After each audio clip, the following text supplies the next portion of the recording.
Namun untuk CPNS di tahun 2023 ini nanti hanya dibuka pendaftaran CPNS untuk pemerintah pusat, teman. Untuk yang di pemerintah daerah ini nanti hanya P3K saja ya, baik itu P3K guru, P3K teknis maupun juga P3K kesehatan.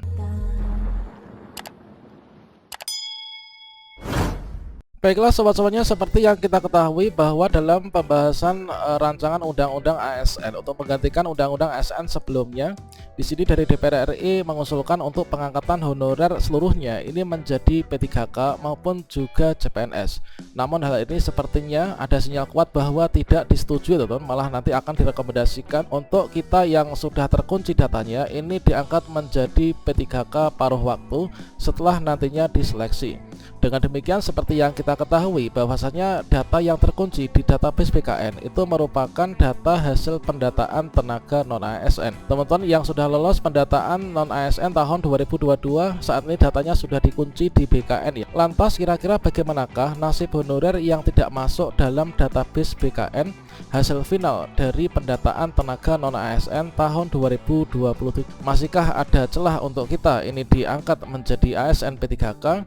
Sepertinya di sini nanti kita masih ada celah untuk bisa ikut seleksi. Kira-kira bagaimanakah informasinya dan kriterianya seperti apa? Silakan simak video ini sampai selesai. Namun sebelum kita lanjutkan, perlu saya ingatkan, bagi teman-teman yang mungkin baru saja menemukan channel ini, silakan klik tombol subscribe-nya dan aktifkan notifikasi loncengnya, sehingga nanti jika ada update video terbaru, kalian tidak akan ketinggalan informasi. Baiklah sobat-sobatnya, seperti yang kita ketahui, kita kutip dari DPR RI bahwasanya telah dilakukan pembahasan RUU ASN, yang mana dalam bahasan tim revisi Undang-Undang ASN dari rapat Panja 13 Juni, di sini disampaikan bahwasanya dari usulan untuk pengangkatan tenaga honorer seluruhnya ini menjadi PNS ataupun juga P3K secara langsung, ini hanya melalui verifikasi SK pengangkatan ya, dengan memperhatikan batas usia pensiun. Ini sepertinya tidak disetujui, teman-teman.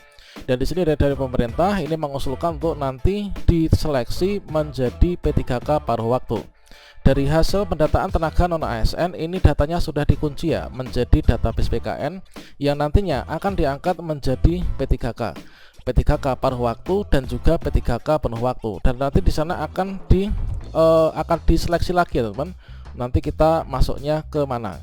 Berikutnya di sini dari data honorer yang sudah dikunci ini nanti siap-siap menjadi ASN seperti yang kita kutip ya dari jpn.com tertanggal 7 Juli 2023. Bahwasanya di sini disampaikan memang ada rencana untuk pengangkatan dari honorer ini nanti menjadi P3K sebelum nanti penghapusan tenaga honorer di tahun 2023. Ya, mana di sini seperti yang disampaikan oleh Bapak Menteri Anas, yaitu di beberapa waktu yang lalu menyebutkan bahwa untuk berdasarkan dari pendataan dan validasi data jumlah tenaga non-ASN terbaru totalnya 2,3 juta. Nah, 2,3 juta data ini dari mana? Yaitu hasil pendataan tenaga non-ASN. Kalau misalkan kita bukan termasuk dalam kategori hasil pendataan non-ASN, ini kira-kira bagaimanakah ke depannya? Sambil disampaikan juga yaitu dari Deputi Bidang SDM Aparatur Kementerian Pendayagunaan Aparatur Negara, yaitu sembari diamankan ya data 2,3 juta non-ASN yang sudah terverifikasi dalam database BKN ini agar nanti tidak terkena PHK. Nah, dengan demikian dapat kita simpulkan bahwa yang nanti akan diangkat menjadi ASN P3K entah itu paruh waktu maupun juga penuh waktu ini nanti adalah dari hasil honorer yang diangkat menjadi ASN paruh waktu. Nanti adalah honorer yang mana kira-kira? Yaitu honorer yang sudah terverifikasi dan tervalidasi sejumlah 2,3 juta. Apakah kita termasuk di dalamnya? Ya, di sini kita lihat sejarah masing-masing ya. Apakah ketika itu kita mengikuti pendataan non-ASN? Kalau misalkan kita mengikuti, apakah kita lolos dalam daftar nama yang dinyatakan lolos pendataan tenaga non-ASN? Inilah merupakan hasil pendataan non-ASN yang sudah final atau lolos. Tentunya masing-masing Pemda atau masing-masing daerah telah mempublikasikannya ya, siapa saja yang lolos dan siapa saja yang tidak. Nah, yang masuk dalam kategori yang lolos inilah yang nanti akan diangkat ya menjadi ASN P3K di tahun ini. Lantas untuk ikut masuk dalam database BKN itu syaratnya seperti apa dan bagaimanakah caranya?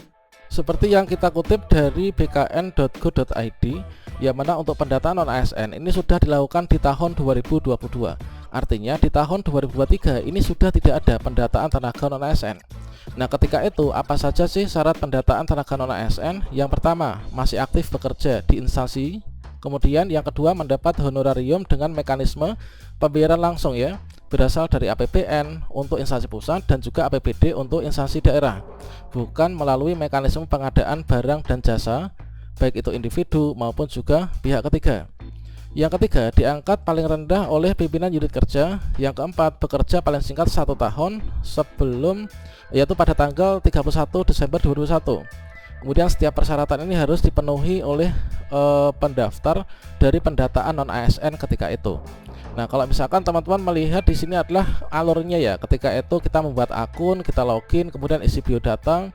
Kemudian di sini kita nanti melengkapi riwayat, kemudian resume, kemudian cetak kartu, kemudian diverifikasi oleh BKPSDM masing-masing dan juga diverifikasi lagi oleh BKN Pusat. Kalau misalkan di sini kita sudah lolos, berarti teman-teman sudah masuk ya dalam database BKN. Misalkan kita merasa bahwa kita tidak pernah ikut pendataan non-ASN, ini berarti kita bukan sasaran dari 2,3 juta tenaga non-ASN yang sudah terverifikasi dan dikunci oleh BKN tersebut. Dan selanjutnya, kira-kira bagaimanakah nasib honorer yang tidak masuk dalam database BKN? Nah, di sini kalau misalkan kita melihat situasi dan kondisi terakhir di saat ini, sebenarnya dari Kemenpan RB itu sudah membuat rencana untuk seleksi CPNS dan juga P3K di tahun 2023. Yang mana untuk CPNS itu hanya dialokasikan untuk pemerintah pusat, dan itu pun untuk jabatan-jabatan tertentu ya, misalkan kejaksaan, kehakiman, dan dosen dan lain sebagainya ya, seperti yang sudah kita bahas pada video sebelumnya. Nah, di sini salah satu peluang bagi teman-teman yang tidak masuk dalam database BKN, di sini nanti teman-teman bisa mendaftar CPNS ya di tahun 2023. Namun untuk CPNS di tahun 2023 ini nanti hanya dibuka pendaftaran CPNS untuk pemerintah pusat, teman. Untuk yang di pemerintah daerah ini nanti hanya P3K saja ya, baik itu P3K guru, P3K teknis maupun juga P3K kesehatan. Namun nanti teman-teman yang memenuhi persyaratan ini bisa mendaftar menjadi CPNS. Nah, persyaratannya apa diantaranya? Misalkan di sini ada dibuka kehakiman, kemudian dosen, kemudian kejaksaan dan lain sebagainya. Tentunya kalau misalkan teman-teman ingin mendaftar CPNS di tahun 2023, ini nanti harus memenuhi persyaratan tertentu ya. Persyaratannya misalkan apa? Kalau misalkan kita mengacu pada yang tahun sebelumnya, itu kan maksimal usia ya. Usia itu kemarin berapa itu? Yaitu 35 atau berapa itu ya? Syarat usia, kemudian syarat ijazah. Nah, itu teman. Jadi persyaratan untuk mendaftar CPNS tentunya teman-teman bisa melihat nanti pada formasi yang dilamar dan juga instansi yang membuka pendaftaran. Nanti akan disajikan secara rinci apa saja persyaratannya. Kalau misalkan teman-teman nanti meskipun nggak masuk dalam database BKN, ingin daftar CPNS, ini nanti sangat dimungkinkan ya, masih bisa dilakukan.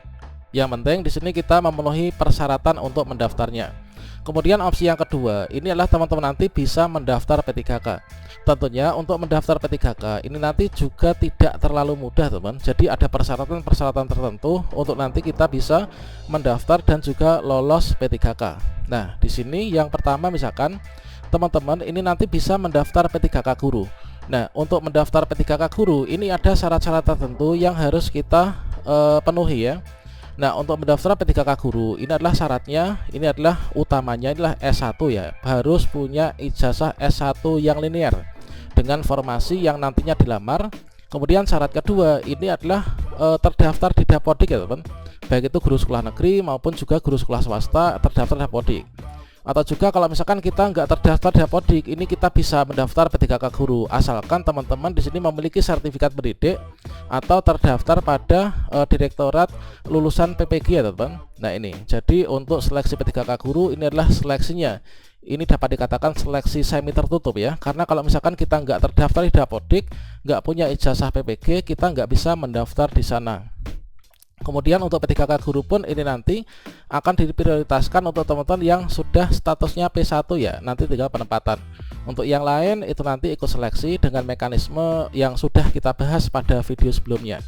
Jadi kita bisa mendaftar CPNS, bisa mendaftarkan P3K guru asalkan kita ini memiliki persyaratan yang bisa dipenuhi. Yang kedua, teman-teman di sini nanti bisa mendaftar sebagai P3K kesehatan ya. Nah, untuk mendaftar P3K kesehatan ini juga semi tertutup teman-teman. Artinya tidak semua ini nanti bisa mendaftar P3K kesehatan. Meskipun kita punya ijazah S1 kedokteran misalkan. Nah, di sini kalau misalkan kita nggak terdaftar di SISDMK, maka kita nggak bisa mendaftar di sana. Nah, untuk bisa masuk di SISDMK itu gimana caranya? Caranya itulah kita harus mengabdi di sana ya. Nah, mengabdi di sana. Nah, jadi di sini untuk di kesehatan itu kan istilahnya SISDMK. Kalau di sekolahan itu namanya adalah, dan tentunya di sini kita harus memiliki ijazah ya. Untuk syarat ijazah yang disyaratkan di P3K ketenaga kesehatan ini nanti sesuai dengan formasi yang dilamar. Tidak seperti yang S1 untuk guru. Untuk guru kan minimal S1 ya sekarang. Kalau misalkan di kesehatan ini bisa jadi D2, bisa jadi D3. Ini nanti bisa mendaftar asalkan formasinya dibuka sesuai dengan kualifikasi kita. Yang ketiga, di sini nanti teman-teman bisa mendaftar di P3K teknis ya. Untuk P3K teknis ini nanti bisa dilamar oleh semua kalangan. Kita nggak terdaftar di Dapodik pun boleh mendaftar. Kita nggak terdaftar di SISDMK boleh mendaftar. Untuk P3K teknis itu adalah umum murni ya teman. Yang penting kita memenuhi persyaratan, nanti kita bisa mendaftar di sana. Nah, untuk mendaftar di P3K teknis ini adalah nanti kita minimal ijazahnya itu adalah sesuai dengan formasi yang dilamar. Ada yang mensyaratkan dalam formasi tertentu itu ijazahnya minimal S1, ada yang mensyaratkan ijazah D3. Nah, itu nanti akan disesuaikan dengan formasinya. Kemudian kita ini wajib memiliki pengalaman ya. Nah, wajib memiliki pengalaman dikarenakan di sana nanti kita harus mengupload salah satu berkas yang nanti akan diverifikasi administrasi, itu adalah yaitu surat pengalaman kerja teman. Nah, kalau misalkan surat pengalaman kerja ini enggak sesuai dengan ijazah dan juga bidang yang kita lamar, formasi yang kita lamar, tentunya nanti kita enggak akan lolos seleksi administrasi ya. Kemudian nanti akan ada sertifikat keahlian yang dimiliki untuk mendaftar P3K teknis. Namun untuk sertifikat keahlian ini biasanya itu adalah opsional ya. Artinya kita boleh punya, boleh tidak. Yang jelas kalau misalkan kita punya sertifikat keahlian ini nanti kita akan mendapatkan semacam afirmasi teman. Nah, ini adalah nanti kita peluangnya bisa mendaftar P3K maupun juga CPNS meskipun kita nggak terdaftar di database BKN. Nah, selanjutnya bagaimanakah kira-kira nasib Tendik ya misalkan. Nah, ini bagaimanakah dengan nasib Tendik, misalkan administrasi di sekolah, kemudian TU, pramuka kebersihan, penjaga sekolah, kemudian guru dengan ijazah D2, D3 atau ijazah SMA, SMK. Apakah nanti bisa mendaftar di sini? Otomatis kalau misalkan kita mendaftar ke P3K guru, ini kita nggak bisa. Karena ijazahnya adalah minimal harus S1. Kemudian kalau apakah nanti akan ada pengangkatan P3K dari jalur Tendik, untuk saat ini belum ada informasi ya terkait dengan itu. Dan tentunya untuk pengangkatan dari Tendik ini kita harapkan bersama semoga nanti ada peraturan khusus yang akan mengatur terkait tentang pengangkatan teman-teman Tendik ya. Dikarenakan Tendik pun itu juga memiliki kontribusi yang sangat besar untuk kesuksesan keberlangsungan perjalanan sekolah ya teman. Oke, demikian semoga bermanfaat dan salam sukses untuk kita semuanya. Wassalamualaikum warahmatullahi wabarakatuh.